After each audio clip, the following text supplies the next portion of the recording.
Good afternoon, ladies and gentlemen.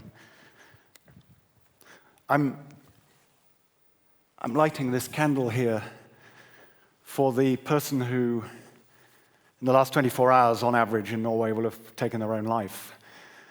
And waves of shock and despair are now spreading through their community, their family and friends. And people are asking, why? How could this happen? Per never said anything. Well, actually, let's get the image right. They're not shock waves. They're tsunami of emotion spreading through these communities. About 600 people a year in Norway take their own life, and maybe 10 times as many make an attempt. We're not quite sure. But tens of thousands make contact with suicide helplines or other organizations. Norway's not the worst country in the world, but we're very far from being the best. And that's in a country where I think very often we think of ourselves as one of the richest, happiest countries in the world. The situation I've just described hasn't really changed much in recent decades, either in terms of rate or numbers. What we've succeeded in doing is keeping the number flat. So think about this. This is 5 plane loads of people, or 25 school classes, that are no longer there at the end of the year. And you wonder, why is that? And many myths have grown up around suicide. You can see a great summary of them on the World Health Organization website, which shows you what these are. One of the most powerful is the idea that talking about suicide actually gives people an incentive or creates the idea in their head that they should go away and do it. And as with most things that we don't talk about, they become taboos, and that makes the situation even worse. Now, what we actually know is that talking about suicide, confronting it, is absolutely the right thing to do. And my message here today is very simple, which is that all of us, everybody in this room, can be involved and engaged in this communication. It's something where we can all play a role. We can't all, as individuals, play a role in a tragedy like Yemen or Syria, but this tragedy right here, right now, we can, in our communities, all of us, help with. I want to be clear about something. I'm not a psychologist, and I'm certainly not a medical doctor. I have a scientific training, but all that does really is let me be very aware of the limitations of my knowledge and understanding of this very complex area. But I do have direct experience of suicide in the form of a colleague and friend, and I'd like to talk a little bit about Dave. Dave was a really fantastic individual. He was loved, I think, is the best way of describing it, in our organization. He was accessible, knowledgeable, willing to share his time, what's sometimes called a go-to person. And people did. People went to him. And I thought, and others thought, well, this is great. He's going to make a great leader in our organization. And so we gave him a responsible leadership role, and as ever with these types of roles, there was quite a bit of stress associated with it. One weekend, a few months after we'd given Dave this role, he went out and he shot himself. And the shock of that reverberated around our organization, our people. It completely disrupted our ability to progress for quite a while. His job was not the only factor, and it very rarely is in suicide, the only factor behind the decision to take one's own life. But it was part of it, the need to take responsibility, to make difficult decisions, and in Dave's case, to be unpopular was so hard for him.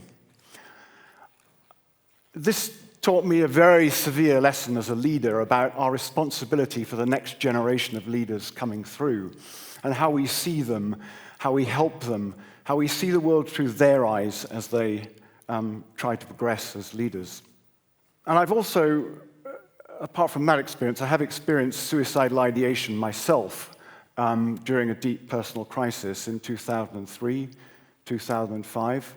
That also involved divorce, but also a severe illness. I didn't go further with it, and the reason was that I had the support of the lady who's now my wife, who's sitting in the audience, and my children, and the idea went no further. As usually it does not. Most people who have ideation don't go further with it. If I can describe ideation, it's the point at which the idea of suicide, the logic of it, becomes apparent relative to the pain of continuing with everyday life. And it's quite common. It's almost normal. One study in Australia revealed that about 30% of under 16-year-olds had experienced ideation at some level already in their lives. These experiences, when I came back to Norway, led me, as Tor said, to volunteer as a helpline first responder. And in my case, it's chat. And so we're talking online. The conversation is confidential. It's anonymous. It's a very safe environment, and that's really the point. Many of the people we're talking to, in fact, the majority, are in the age range 10 to 16, and a little bit older. So it's a very young population. And we can see that, fortunately, the suicide rate for under 14s in Norway is very low. Hardly ever happens. But you go to the next age group up from 14 through to the early 20s, and the rate is about the same as any other group. What that tells you is we should probably be intervening or trying to intervene in suicide much earlier than one might think. And it's perhaps relevant to mention a study here in Rogaland that showed that about half of psychological problems are established by the age of 14, which was quite a shock for me when I first heard it. Now, when we're chatting online, we have some training to do this, but not very much. We're relying on our life skills, and the people that I and my wife volunteer with they're from all over the community, all sorts of backgrounds and skill sets and ages and faiths or no faith at all. And actually, that's one of the major attractions for me of doing this work. Of course, it's good to talk a little bit about what these conversations actually sound like.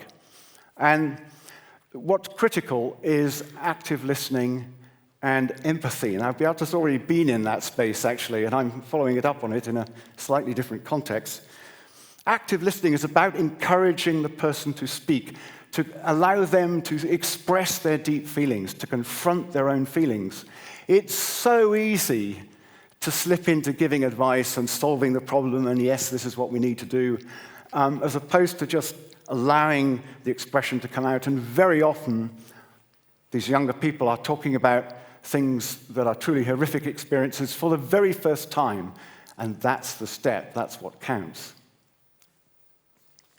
Empathy is about also being where the person is, seeing the world through their eyes, trying to understand the feelings and experiences that they have. Again, it's very easy, and I know myself, it's very easy to stand there and say, well, when I was your age, and mirror back your own experiences into that person's world, and that blocks the conversation. It blocks the confrontation of the person's inner reality. But make no mistake, after a period in these conversations, we ask very directly about suicidal intent. And very often, the answer comes back, yes, I do have these thoughts. And then the conversation continues into, well, how is that for you? And we start to talk about actually what's going to happen. It's a very matter-of-fact conversation.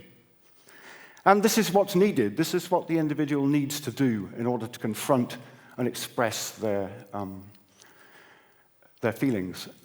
And we know from research that this actually works. By getting people to express where they are, particularly at the early stages of ideation, this can start to turn off ideation. It can take them in the direction of seeking help, which is often very difficult, and give them the confidence to have a conversation which is more face-to-face with, for example, a professional. But it's that critical step of confronting and stating what a person is feeling.